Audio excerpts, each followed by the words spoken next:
se eu te perguntar agora, quais são os 10 mandamentos? Será que você consegue me responder assim de cabeça, sem consultar o celular, o computador ou até mesmo a Bíblia? Caso você queira saber por que dessa minha pergunta, fica até o final desse vídeo que você vai entender. Eu quero te convidar agora a abrir sua Bíblia no Salmo 133. Diz assim: como é bom e agradável quando os irmãos convivem em união. Esse salmo é um salmo davídico, um cântico de peregrinação. Ou seja, quando o povo de Israel saía de outras regiões em direção a Jerusalém, eles iam pelo caminho cantando alguns salmos e um deles era esse daqui. Mesmo sendo curto, esse salmo traz uma riqueza muito grande de ensinamentos para nós. Ele carrega uma mensagem muito forte para as nossas vidas, principalmente nos dias de hoje em que vivemos uma grande polarização. Não apenas na área política, tá? Mas também nas questões de divergências teológicas dentro das igrejas. No segundo versículo ele diz assim: é como um óleo precioso derramado sobre a cabeça, que desce pela barba, a barba de Arão, até a gola das suas vestes. Arão foi o sumo sacerdote, e esse óleo representa a unção e a consagração.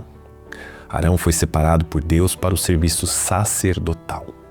Portanto, a imagem do óleo aponta para algo santo, precioso e abundante, mostrando como a comunhão entre os irmãos é uma bênção que vem do próprio Deus. Aqui mesmo a gente já pode tirar uma lição muito importante. Naquele tempo, o óleo também era utilizado para tratar feridas, e a minha intenção hoje neste vídeo é que você faça uma reflexão a respeito dessa palavra. Eu não sei se neste momento você está vivendo o drama de estar em conflito com alguém. Talvez exista alguém que você precisa perdoar, alguém que você precisa pedir perdão ou perdoar porque talvez você tenha ferido essa pessoa. Essa palavra, com certeza, ela é útil para mim, para você, para todos nós. Quando o texto fala sobre um óleo que é derramado sobre a cabeça, que desce pela barba e vai até a gola das vestes, nós percebemos uma imagem de abundância. É isso que experimentamos de verdade quando a gente vive em união. O texto afirma, ele faz uma afirmação no primeiro versículo, dizendo como é bom e agradável viver em união. E no segundo versículo ele faz uma demonstração, ele mostra essa união como algo precioso, abundante e santo diante de Deus. O terceiro versículo ele diz assim: é como o orvalho do Hermon quando desce sobre os montes de Sião. Veja que interessante, a chuva em alguns momentos, dependendo da força e da quantidade de água que cai do céu, pode prejudicar uma plantação ou até mesmo danificar uma colheita. E o povo que cantava essa canção entendia muito bem sobre terra, sobre vegetação e sobre ciclos da natureza. O orvalho, vem de maneira suave, são pequenas gotas de água que descem levemente sobre a plantação, de forma constante e suficiente para dar sustentação à vida.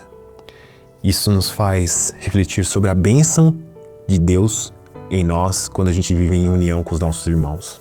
A comunhão não é como uma chuva torrencial que vem com força e passa rapidamente. Ela é como um orvalho suave, constante e suficiente para manter a vida, fortalecer a fé e produzir frutos saudáveis.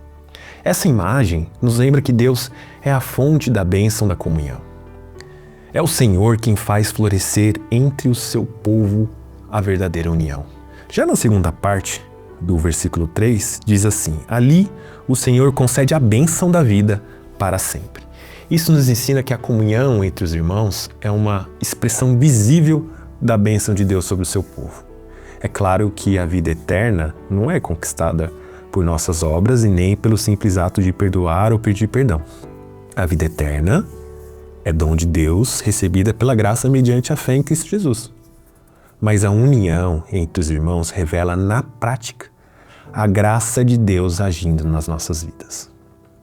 Agora, por que foi que eu perguntei lá no início do vídeo se você sabia os 10 mandamentos de cabeça. Talvez você esteja se perguntando o que os 10 mandamentos têm a ver com o Salmo 133. Tem tudo a ver. Porque o Salmo 133 nos mostra como é bom e agradável viver em união. E os 10 mandamentos nos lembram que a vida com Deus nunca é uma vida isolada. Veja bem, os 4 primeiros mandamentos, eles tratam do nosso relacionamento com Deus. Já os outros 6, eles abordam principalmente o nosso relacionamento com as pessoas. Isso me faz lembrar quando Jesus é questionado por um fariseu que pergunta: qual é o maior mandamento?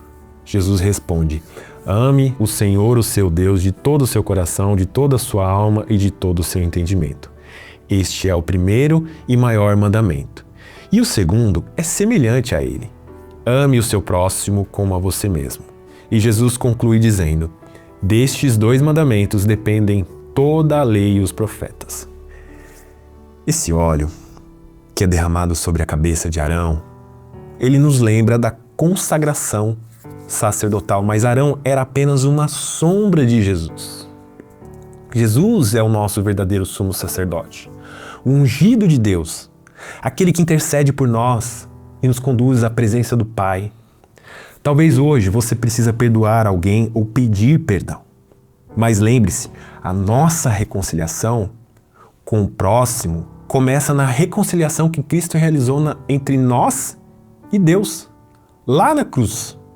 Jesus tratou a nossa maior separação, o nosso pecado diante do Pai. E quem foi alcançado por este perdão, agora é convidado a viver em perdão com os irmãos. Jesus resumiu a lei em amar a Deus sobre todas as coisas e ao próximo como a nós mesmos. Mas ele não apenas ensinou isso, ele cumpriu perfeitamente.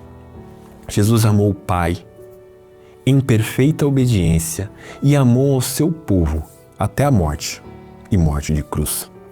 Então, quando o Salmo 133 diz que é bom e agradável viverem unidos os irmãos, ele nos aponta para algo que só é plenamente possível em Cristo. Jesus é o nosso verdadeiro sumo sacerdote, o ungido de Deus. Inclusive, Cristo quer dizer ungido. Jesus é aquele que nos reconcilia com o Pai e também nos ensina a viver reconciliados uns com os outros. Na cruz, Cristo tratou a nossa maior divisão, nosso pecado que nos separava de Deus. E uma vez perdoados por Ele, somos chamados a perdoar também. Por isso, viver em união não é apenas uma atitude bonita, é uma resposta ao Evangelho. Jesus amou o Pai perfeitamente e amou o seu povo até o fim. Agora, unidos a Ele, nós somos chamados a amar a Deus e ao próximo, vivendo em perdão, humildade e comunhão. Talvez você tenha caído nesse vídeo por acaso. Talvez alguém tenha compartilhado esse vídeo com você. Eu não sei como está a sua vida hoje, mas é possível que exista alguém que você precisa perdoar, ou alguém a quem você precisa procurar e pedir perdão. É chegada a hora de ouvir aquilo que o Senhor tem falado ao nosso coração. Por isso, eu quero te propor um desafio. Procure essa pessoa essa semana. Peça perdão. Converse com ela. Trate do que aconteceu e experimente, pela graça de Deus, a bênção de viver em comunhão com os irmãos. Lembrando que a vida eterna é dom de Deus em Cristo Jesus. Eu quero fazer uma oração com você agora. Então feche os seus olhos e ore comigo. Querido Deus, Pai bondoso, nós, neste momento, ouvimos a Tua palavra e ainda estamos refletindo sobre ela. Nós queremos te pedir, Senhor, que nos ajudes a perdoar e também a pedir perdão quando for necessário. Ajuda-nos a tratar as feridas, os conflitos e as divisões com humildade, amor e obediência à Tua palavra. Que possamos experimentar a alegria de viver em união com os nossos irmãos, como fruto da Tua graça em nossas vidas. Nós te pedimos e te agradecemos. Em nome de Jesus. Amém. É isso aí, chegamos ao final de mais um devocional. Se você gostou desse vídeo, por favor, compartilhe com alguém. Se você ainda não me segue, clique aqui abaixo e comece hoje mesmo. Não se esqueça de ativar o sininho. Te espero no próximo vídeo.